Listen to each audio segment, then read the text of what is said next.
So in this video, we're looking at example of the moment, and in this example, we'll introduce a new element. For example, how do you find out the sum of the moment of all the forces about one point?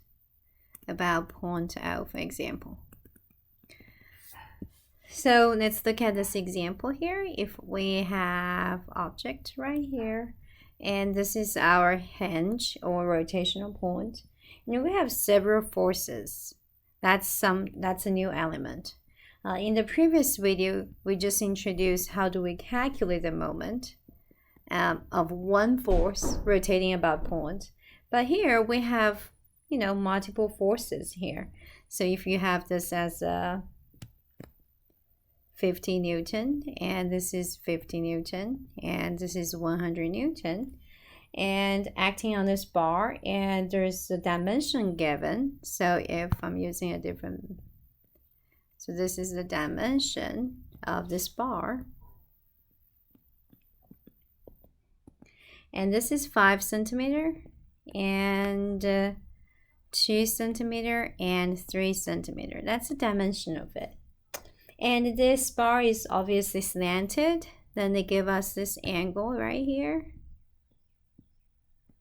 This is 35 degrees. Okay. Then they want to find the moment of all those each individual force. I'm gonna label them. All about rotating about O. Okay, so quick review of what we did last time. We introduced the moment. We're talking about moment about one force rotating about a point. That's our notation, right? Force being on the superscript, rotational point at the subscript.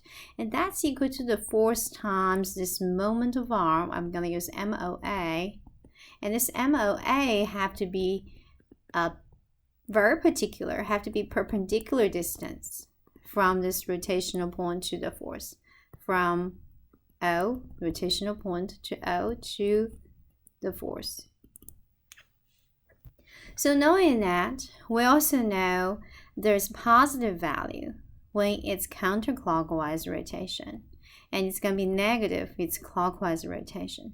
Because of that, then we are going to using that to solve this brand new problem. How do we solve it? Our logic is trying to find the moment of each individual force rotating about O. So we're going to solve all 3 of them. That's our initial steps. Once we have them, so we're going to use this concept right here. We could do that, right? Once we have them, then we can find this sum of the moment. So we're going to sum of all the moment, and that's basically you're adding them together. Okay, that's our logic. One of the pitfalls is I've seen people have done like add all the forces together, for example. So I'm gonna use this. People have done F1 plus F2 plus F3. That's equal to, for this, 200 Newton, and then say, okay, then I'm gonna use this times moment of arm. This would be no. Why is that? First of all, we cannot add those forces together. Why? They are at different direction.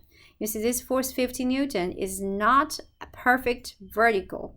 It's have an angle here. We cannot add them together, right? Second of all those 3 forces have their each individual moment of arm. It's different, right? So that's not right. We have to figure out the moment for each force first, and then add the moment. All right, so just trying to be clear about our steps will be taken. Now let's go. So let's go ahead, solve step 1.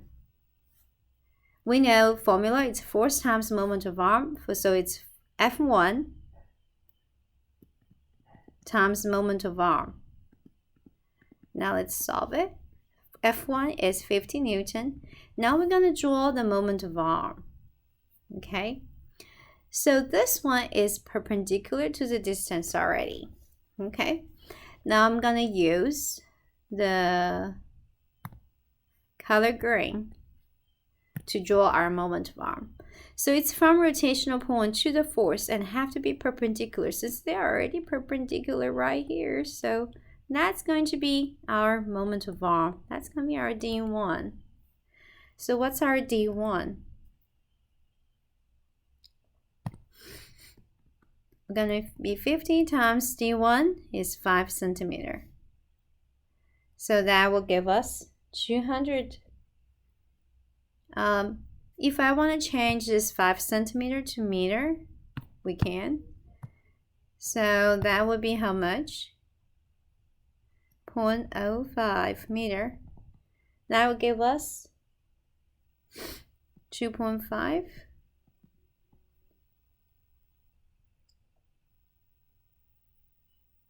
Right? Okay, so that's going to be 2.5 Newton meter. Now let's look at the second step. So it's force F2 now times its moment of arm, 2. And F2 is also 50 Newton. And then we're going to figure out the D2. And using our definition for moment of arm, it's perpendicular distance from this O to this force. Well, in order to do that, feel free to extend this force, right, along this line of action. At either direction, because to make it perpendicular, it's going to be from here to here. That's going to be our D2. And how do you figure out that distance D2? We're going to use our trigonometry knowledge. Now let's think about this triangle right here.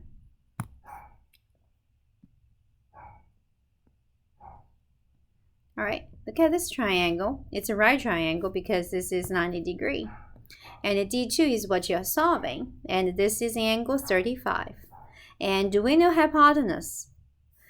In other words, do we know thisness right here from this point to that point? Well, yes, we do. It's 5 centimeter plus 2 centimeter. So this hypotenuse is 7. If I were trying to isolate that triangle, this is 7. That's our hypotenuse. This angle is 35. And we're trying to figure out this D2. So how do you solve that? Well, we know using our right triangle trigonometry. So we know cosine 35 degrees is adjacent, which is D2, over hypotenuse 7. So your D2 is going to be equal to 7 hypotenuse times cosine 35. That's what you're solving. That's your D2. And that's our moment of arm. So it's 50 times 7 times cosine 35. And be aware, this is in meters, so I'm going to divide by 100 or times 0.01. That's going to be for F2.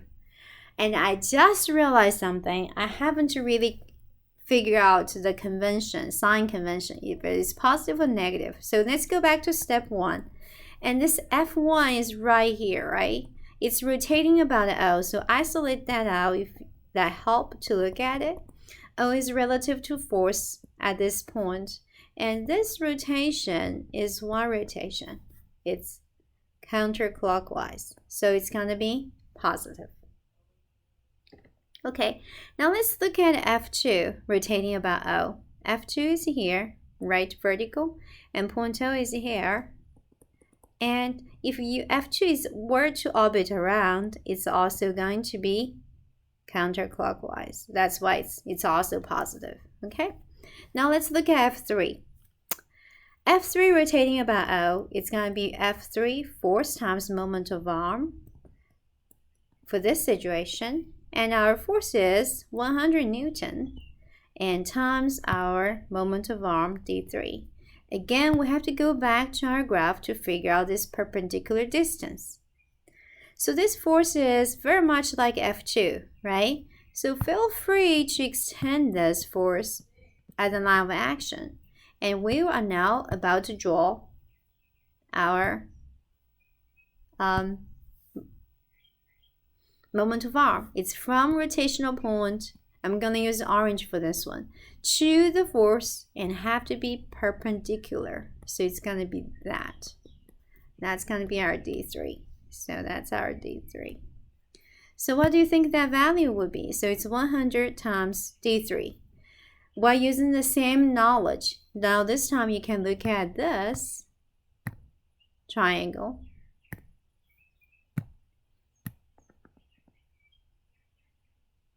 Right? Look at this triangle, you can figure out the D3. So if I were trying to isolate that out, let's think about this hypotenuse. It's going to be entire bar length. 5 plus 2 plus 3, that would be 10. So if we were to draw this one, the hypotenuse is 10 and the angle is still 35. And this is our new moment of arm. So knowing that, you know D3 is going to be, because it's adjacent, you're going to use cosine. So it's 10 times cosine 35 degree. So going back to this formula here, to put our D3, it's 10 times cosine 35. Again, it's in centimeter. We're going to change that to meter. So I didn't figure out those individual ones because I'm going to add them together. So thinking about the direction, is this moment positive or negative? Is making it counterclockwise or clockwise rotation? So let's go look at this. Your F3 is right here, and your point O is about to be here. And one rotation, if we're orbit around, it's also counterclockwise. So that's going to be positive. So now we're going to our last step, number 4. Sum of all those moments. You already did heavy duty work. You figure out each individual force rotating about point O. You find their moment. You're going to add them together. So it's going to be 2.5 plus 50 times 7 times cosine 35 times 0.01 plus 100 force times moment of arm here, 10 times cosine 35, and change centimeter to meter.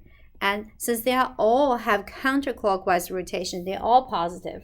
So that gives us a value 13.55 Newton meter.